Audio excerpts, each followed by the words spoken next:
जय हिंद दोस्तों, स्वागत है आपका हमारे एक नए वीडियो में। दोस्तों फाइनली बहुत सारे छात्रों का इंतजार समाप्त हो चुका है और अभी अभी एक और डीबी लिस्ट इस आरएसएस से जारी हो चुका है। बहुत सारे छात्र काफी दिनों से वेट कर रहे थे, लगभग में 3 महीने हो रहे छात्र वेट कर रहे थे सर इस जून का नेक्स्ट डीबी कब आएगा, नेक्स्ट डीबी कब आएगा। फाइनली बहुत सारे छात्रों का इंतजार समाप्त हो चुका है और यहाँ पे अभी अभी एक और डीबी यानी कि 6 डीबी लिस्ट जारी हो चुका है। ठीक है, इसमें कट ऑफ मार्क्स भी अच्छा खासा कम हुआ है, चाहे वो ओबीसी हो, एसटी हो, एससी हो और यूआर भी हो। ठीक है, लेकिन आप लोग देखेंगे यहाँ तक अभी तक यहाँ तक ईडब्ल्यूएस को एक भी छात्र को कॉल नहीं किया गया था और यहाँ पे 6 डीबी में कॉल किया भी जा रहा है। तो कितने छात्रों को? मात्र 3 छात्रों को इस डीबी लिस्ट में बुलाया गया है। ईडब्ल्यूएस के छात्र में बात कर रहा हूं। ठीक है, देखो इतना बड़ा आरआरसी है, आप मात्र 3 छात्रों को कॉल करके क्या साबित करना चाह रहे हैं? मैं छोटे छोटे आरआरसी हैं, उन्होंने अच्छा खासा कॉल किया, किसी ने 80 बुलाया, किसी ने 70 बुलाया, किसी ने 60 बुलाया और आप इतने बड़े आरआरसी होकर के ना ही यहाँ पे कोई रिवर्स शिफ्टिंग हुई है, सारी ईडब्ल्यूएस की सीटें मिलनी चाहिए। फिर भी अगर नहीं देना था तो ये भी नहीं मैं देता। मतलब 3 सीटों में क्या ही होता है, इतने सारे छात्र हैं, सीटें भी अच्छी खासी खाली हैं, तो आखिर आपने डीबी क्यों निकाला? डीबी निकाला है तो कम से कम सभी जितनी भी सीटें खाली हैं सभी को दे दो। ठीक है, तो पता नहीं किस हिसाब से ईडब्ल्यूएस के साथ ये मजाक ही है और इससे ज़्यादा कुछ भी नहीं है। ठीक है, तो चलते हैं वीडियो को आगे लेकर के बात करते हैं। लेकिन उससे पहले अगर आपने चैनल सुनेंगे सभी छात्र चैनल से जुड़ लेंगे ताकि आपको ऐसे इंपॉर्टेंट वीडियो टाइम टाइम मिलते रहे। ठीक है, आप लोग यहाँ पे देखेंगे ओबीसी के काफी ज़्यादा छात्र सेलेक्ट हुए हैं, अच्छी बात है।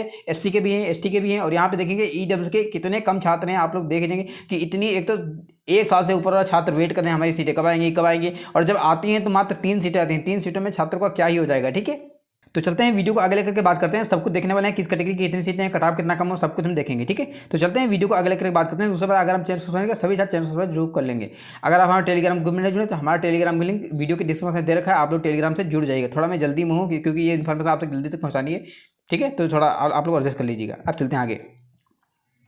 तो जैसे आप जाएंगे सीआर मुंबई की साइड पे, तो सीआर में आपको पता होगा 5 डीबी यहाँ पे आ चुकी थी और 6 डीबी की काफ़ी दिनों से वेट चला था। 6 डीबी कब आएगी, 6 डीबी कब आएगी, 6 डीबी आएगी क्या, उसमें रिप्लेसमेंट डीबी ऐड होंगी नहीं होंगी, तो हुई है या नहीं हुई अभी हम थोड़ी देर में देखने वाले हैं। ठीक है, तो यहाँ पे देखेंगे सेंट्रल रेलवे लिखा हुआ है और यहाँ पे सारी चीज़ें स्क्रीन पर बताया गया है। यहाँ पे लिखा notice regarding 6 phase document verification, 6 phase document verification. और यहाँ पे आप लोग देखेंगे कहीं भी रिप्लेसमेंट का जिक्र नहीं किया गया, यानी कि यहाँ पे रिप्लेसमेंट डीबी नहीं, ये डीबी भी नॉर्मल डीबी है, जबकि टाइम तो रिप्लेसमेंट का चला लेकिन इन्होंने अभी तक भी रिप्लेसमेंट डीबी नहीं दी है। ठीक है, तो यहाँ लिखा document verification of PWD and non PWD candidate is schedule from 21 May 2024 to 22 May 2024, यानी कि 21 मई 22 मई को इनका डीबी चलने वाला है एट रेलवे रिक्वायरमेंट सेल वगैरह आप यहाँ पे बताया गया बाड़ी बंदर मुंबई। ठीक है, तो यहाँ पे डेट वाइज यहाँ पे सब कुछ बताया गया, आगे हम मतलब दे रखा है, ऐसा उन्होंने बताया। बाकी यहाँ पे सारी चीज़ें बताएं कि जो छात्र कहीं ना कहीं एब्सेंट होता है, वो छात्र नहीं पहुंच पाता है, तो उसको 30/5/2024 को एक और मौका दिया जाएगा, यानी कि ब्लॉक डेट ही दिया गया। ठीक है, अगर ये छात्र इसमें भी नहीं पहुंचता है तो इसकी सीटें कहीं ना कहीं रद्द हो जाएंगी और जो नेक्स्ट ड्यू है उस पर इस छात्र की जो सीट है वो मिल जाएगी। ठीक है, बाकी यहाँ पे सारी चीज़ें बताई गई हैं और अच्छे से डॉक्यूमेंट के बारे में भी बताया गया है। ठीक है, तो वो लोग अपने वहाँ से आप लोग रीड कर लीजिएगा। अब चलते हैं आगे, लिस्ट की बात कर लेते हैं। अगर हम लिस्ट की बात करें तो यहाँ पे लिखा है नॉन पीडब्ल्यूडी कैंडिडेट, यहाँ पे लिखा है नॉन पीडब्ल्यूडी यानी कि नॉर्मल छात्रों की बात कर रहे हैं। ठीक है, यहाँ पे देखेंगे serial number, registration number, roll number और डीबी डेट लिखा है। डीबी डेट का मतलब होता है कि यहाँ पे किस डेट को आपकी डीबी होने वाली, यहाँ पे डेट दे रखा है 21/21, यानी कि सारे छात्रों की डेट दे रखी है, जो कि काफ़ी अच्छी बात है। ठीक है, तो यहाँ पे देखेंगे कितने छात्र हैं, इसमें 50 छात्र हैं। अभी आगे और देखेंगे और हैं। ठीक है, अच्छा आप लोग देखेंगे यहाँ पे ओबीसी, देखो शुरुआत से यहाँ पे ओबीसी काफ़ी अच्छा कॉल हुआ जा रहा है और अभी भी देखेंगे सारे छात्र ओबीसी ही आपको देखेंगे, ओबीसी। ठीक है, इसके बाद देखेंगे यहाँ पे भी आपको मैक्सिमम छात्र ओबीसी के दिखेंगे, ओबीसी। ठीक है, अब चलते हैं आगे चलोगे तो यहाँ पे भी आपको देखेंगे ओबीसी,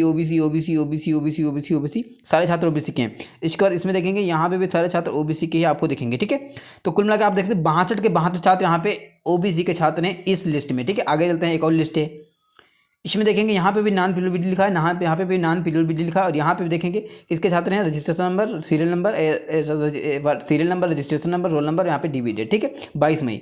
अब यहाँ पे देखेंगे, यहाँ पे भी ओबीसी के छात्र देखेंगे, फिर यहाँ पे एसटी का एक छात्र दिखेगा, फिर ओबीसी के छात्र देखेंगे, फिर एसटी का एक छात्र दिखेगा, फिर ओबीसी, फिर एसटी, यानी कि एसटी के भी छात्र इसमें शामिल हैं, ओबीसी के छात्र। ठीक है, इसके बाद देखेंगे 16 नंबर में यहाँ पे एक छात्र दिख जाएगा ईडब्ल्यूएस का छात्र। ठीक है, इसके बाद देखेंगे यहाँ पे भी सारे छात्र ओबीसी, एसटी, ओबीसी, यानी कि एसटी और ओबीसी दिख रहा होगा, एससी नहीं और यूआर नहीं दिख रहा है। एक छात्र यहाँ पे ईडब्ल्यूएस का दिखा है 16 नंबर में। आगे चलते हैं, अगर आप आगे चलेंगे तो 16 के बाद यहाँ पे देखेंगे तो बात तो है तुम्हारी ईडब्ल्यूएस की, एक छात्र यहाँ पे दिखा ओबीसी का और यहाँ पे ईडब्ल्यूएस का। ठीक है, तो ईडब्ल्यूएस के इस लिस्ट में कितने 3 छात्र को शामिल किया गया है, बाकी मैक्सिमम छात्र ओबीसी के हैं, कुछ छात्र एसटी के भी हैं, एससी के छात्र नहीं है और किसके, यूआर के छात्र नहीं है। ठीक है, तो यहाँ पे भी देखेंगे ओबीसी के छात्र हैं। टोटल 50 छात्र यहाँ पे, तो टोटल हम काउंट करेंगे।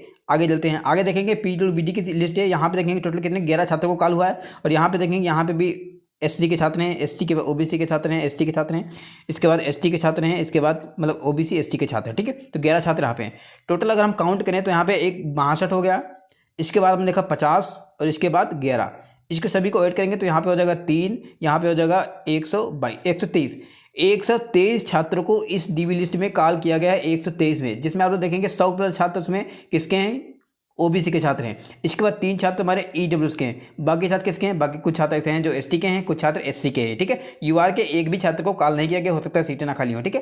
तो कुल मिलाकर मैं ये कहूँगा कि ईडब्ल्यूएस के साथ गलत हो रहा है, क्योंकि ईडब्ल्यूएस के छात्र आरआरसी ऑफिस भी जाते हैं, आरआरसी ऑफिस बताया था कि जितनी सीटें आपको मिलेंगी, देखो नहीं देना था तो इसमें एक भी छात्र को कॉल नहीं करना था। अगर आपने कॉल किया है तो जितनी सीटें खाली हैं सभी पे कॉल करना चाहिए। फिर आपने देखा कि जितनी मतलब मात्र 3 छात्र को बुला करके आप क्या साबित करना चाह रहे हैं कि हम ईमानदार हैं, मतलब इतना छात्र 3 छात्र, तो इससे ज़्यादा तो छात्र एब्सेंट हो गए थे फर्स्ट डी में। इसके बाद बहुत सारे छात्र मेडिकल में बाहर हुए, बहुत सारे डॉक्यूमेंट्स में बाहर हुए, बहुत सारे छात्र कहना कहीं और कारणों से बाहर हुए, यानी कि सीटें बहुत ज़्यादा खाली, फिर भी आपने मात्र 3 छात्र को कॉल किया है, ठीक है। तो जितने भी ईडब्ल्यू के छात्र आपको जल्दी से जल्दी आरआरसी ऑफिस पहुंचना चाहिए अपनी बातों को रखने के लिए, नहीं तो लेट हो जाएगा, फिर आपकी सीटें कोई नहीं दे सकता, ठीक है। क्योंकि देना चाहिए था, जब आपने 3 छात्र को कॉल किया है तो 30 क्यों नहीं किया, क्योंकि सीटें खाली हैं तो आपको देना चाहिए था, ठीक है। अच्छा, रही बात कट ऑफ की, तो अभी तक इन्होंने कट ऑफ मार्क्स नहीं पब्लिश किया, हो सकता है कुछ दिनों में कट ऑफ मार्क्स आ जाए। तो जिन छात्रों का इस डीबी लिस्ट में हो आप लोग बताइएगा आपका किस कैटेगरी से और आपका कितने नंबर से जा चुका है, ठीक है। और मतलब कितना नंबर से हो चुका है, आपका कितना नंबर कम था, सब कुछ बताइएगा, ठीक है। तो वीडियो अच्छा लगा है, वीडियो को लाइक कीजिएगा, चैनल सब्सक्राइब कीजिएगा, मिलते हैं किसी वीडियो, तो बाय बाय। अच्छा, एक चीज़ मैं बता दूं कि यहाँ पे रिप्लेसमेंट डीबी की बात है, देखो यहाँ पे अभी तक रिप्लेसमेंट डीबी नहीं आई, तो अभी उम्मीदें तो बहुत ज़्यादा हैं कि यहाँ पे रिप्लेसमेंट डीबी जब आएगी तो ये कॉल किया जाएगा, ठीक है। लेकिन अभी यहाँ पे ईडब्ल्यूएस को 3 छात्र को कॉल करने का क्या मतलब है, अगर आप सारी सीटें रिप्लेसमेंट देते तो भी अच्छी थे, अगर आप इसमें भी अच्छा खासा कॉल कर लेते तो भी अच्छा था, ठीक है। तो ईडब्ल्यूएस के साथ गलत हो रहा है। अगर आप लोग ईडब्ल्यूएस के छात्र हैं तो आपको आरआरसी ऑफिस बहुत जल्दी में पहुंचना चाहिए अपनी बातों को रखने के लिए कि सर हमारे पास क्या 3 ही सीटें थी जो आपने दी हैं, ठीक है, इससे ज़्यादा सीटें नहीं दे सकते थे। तो ईडब्ल्यूएस के साथ अपने आप यूनिटी बनाइएगा और फिर से आप लोग आरआरसी ऑफिस पहुंचना है, ठीक है। तो मेरी तरफ से जितना होगा मैं आपके लिए सपोर्ट करूंगा, ठीक है। जितने भी जैसे स्टूडेंट हैं तो स्टूडेंट को मैं बताऊंगा वहाँ पे पहुँचने के लिए, कहीं ना कहीं उनको भी अच्छे से राय दूंगा, ठीक है। तो परेशान होने की जरूरत नहीं है, आगे देखो ईडब्ल्यूएस आना शुरू तो हो गया, एक तरफ से गुड न्यूज़ भी है कि ईडब्ल्यूएस आना शुरू हुआ है, लेकिन गुड न्यूज़ क्या है, मात्र 3 छात्रों को कॉल करके काफ़ी ज़्यादा गुड न्यूज़ नहीं है, ठीक है। तो वीडियो अच्छा लगा, वीडियो को लाइक कीजिएगा, चैनल सब्सक्राइब कीजिएगा, मिलते हैं किसी वीडियो से, bye bye, good afternoon, take care.